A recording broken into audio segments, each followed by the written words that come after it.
What if the ancient dream of a lone man beneath the stars held the secret to humanity's highest potential? Jacob, exiled and alone, laid his head upon a stone and saw a vision so powerful it echoed across centuries, through mystic texts and secret teachings. A ladder, stretching from earth to the heavens, with angels ascending and descending. But this was no mere dream. This was a blueprint, a sacred diagram for inner transformation. Tonight, we decode the hidden meaning of Jacob's ladder, not as a story from long ago, but as a living map of ascension, encoded with the steps each of us must take to rise beyond the mundane, into the divine. Welcome, Seeker. You are standing at the bottom of the ladder. Will you climb?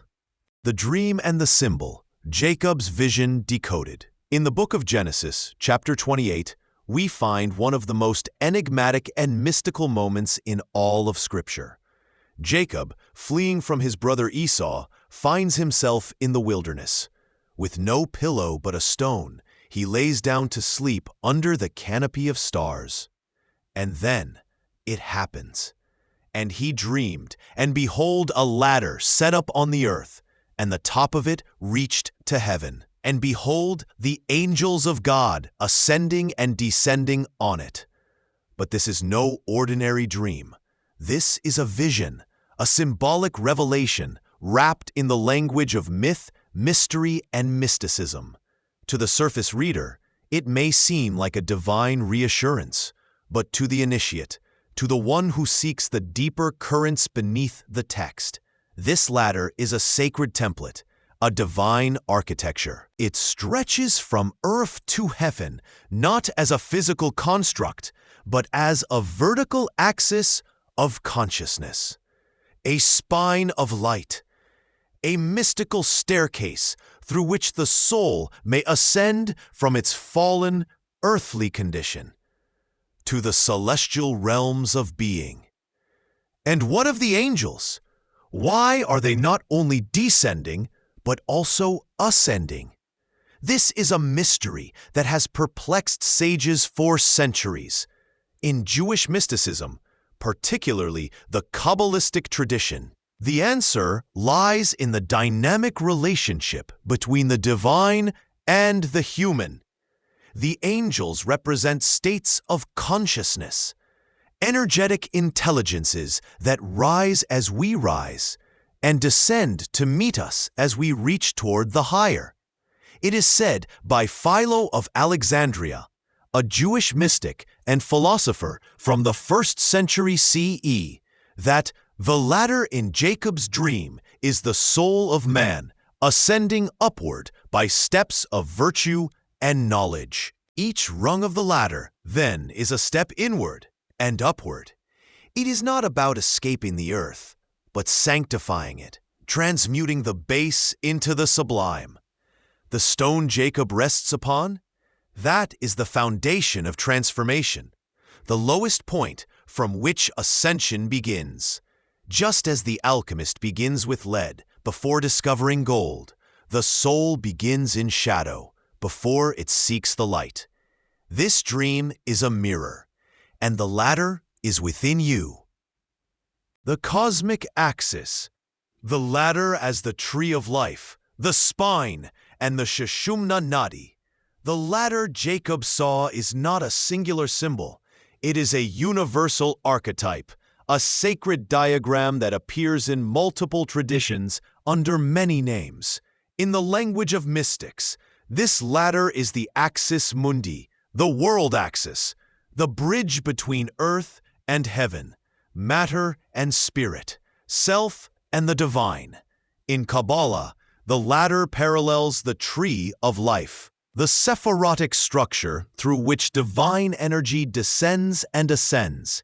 Each sephirah is a rung, each one a stage of spiritual refinement. The tree teaches us that ascension is not linear but layered, involving the harmonization of inner qualities, mercy and strength, beauty and humility, wisdom and understanding. In yogic philosophy, we find an even more intimate correspondence. The latter is the Sushumna Nadi, the central channel of subtle energy that runs along the spine. Along this axis lie the chakras, spinning wheels of consciousness.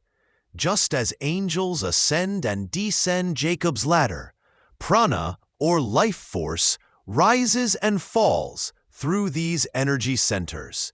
Here, the angels are not winged beings, but currents of subtle energy, the upward motion of awakening and the downward motion of integration. In this view, the ladder is not in the sky, it is within the temple of your body.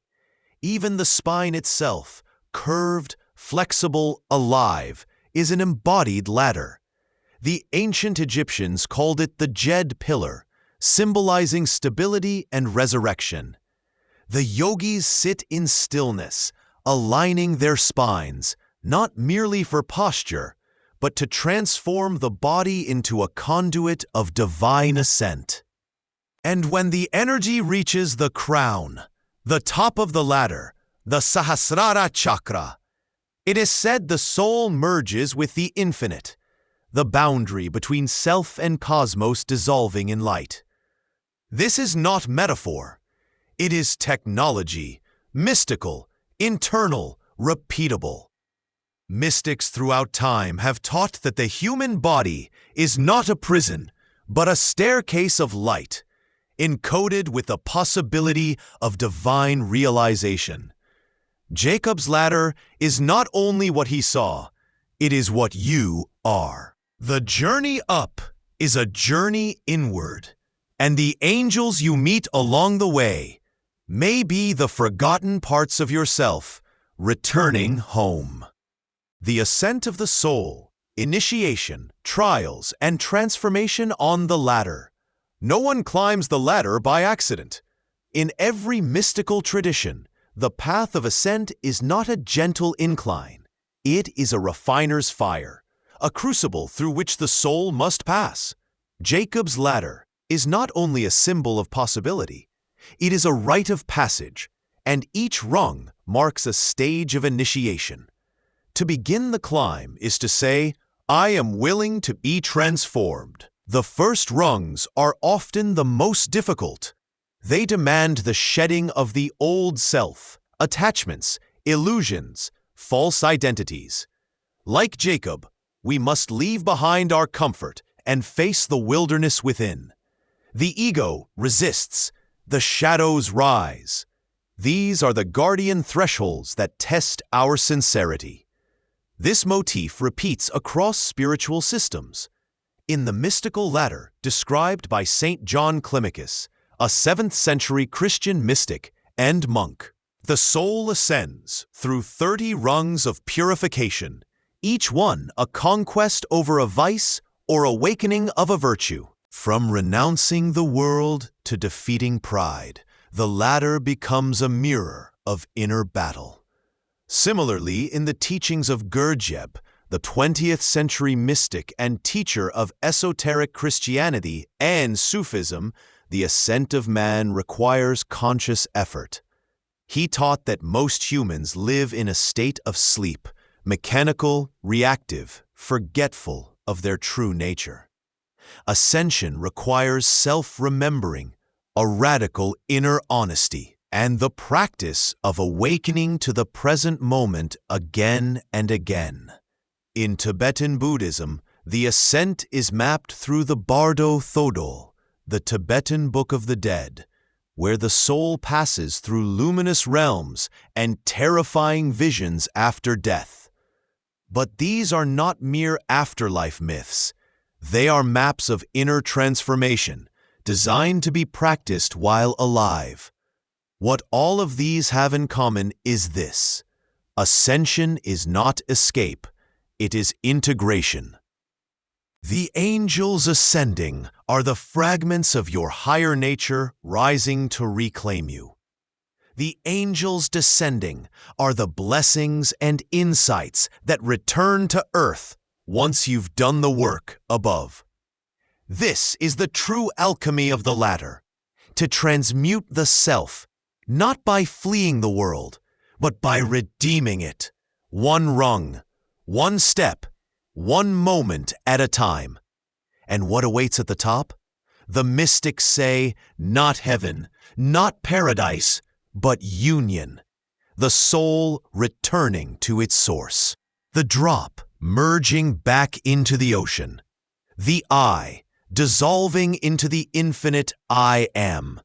But before we speak of what lies at the summit, we must understand the climb in our own lives. Practical technique. Tonight, before you sleep, be like Jacob. Lie down with intention. Small object beneath your head, a smooth stone, a crystal, or even a folded cloth, and say within, show me the ladder. Breathe. Feel your spine. Imagine it glowing with light. See the rungs stretching upward. Ask for guidance. And listen, not with ears, but with the soul. Dreams are not just dreams. They are messages. And the ladder always appears to those who are ready to climb. Heaven meets earth, anchoring the ladder within and living the ascension. Jacob awoke from his dream trembling, and he said, surely the Lord is in this place, and I knew it not. This is none other than the house of God, and this is the gate of heaven. Do you hear it? Not the heavens above, not some distant realm beyond the stars, but this place, right here, right now. The very stone Jacob slept upon, once ordinary, becomes sacred. The desert becomes a temple. The moment becomes eternity. This is the final revelation of the ladder. Heaven is not a destination, it is a state of consciousness. And the purpose of ascension is to return transfigured. The true mystic does not ascend to abandon the world. They rise to bring the divine down into every act, every breath, every relationship. Like the angels descending the ladder, the awakened soul comes back to serve, to heal, to illuminate. In Kabbalistic terms, this is Tikkun Olam, the restoration of the world. Each individual who climbs even one rung brings more light into the collective. In Hermetic tradition, this is the principle of as above, so below. And in Eastern thought, this is the Bodhisattva vow, to delay final liberation in order to lift others. Jacob, after his dream, does not remain in ecstasy. He builds. He anoints the stone with oil. He declares it Bethel, the house of God. He makes the divine tangible, grounded. So too must we. The ladder is not a path you walk once. It is a rhythm you live.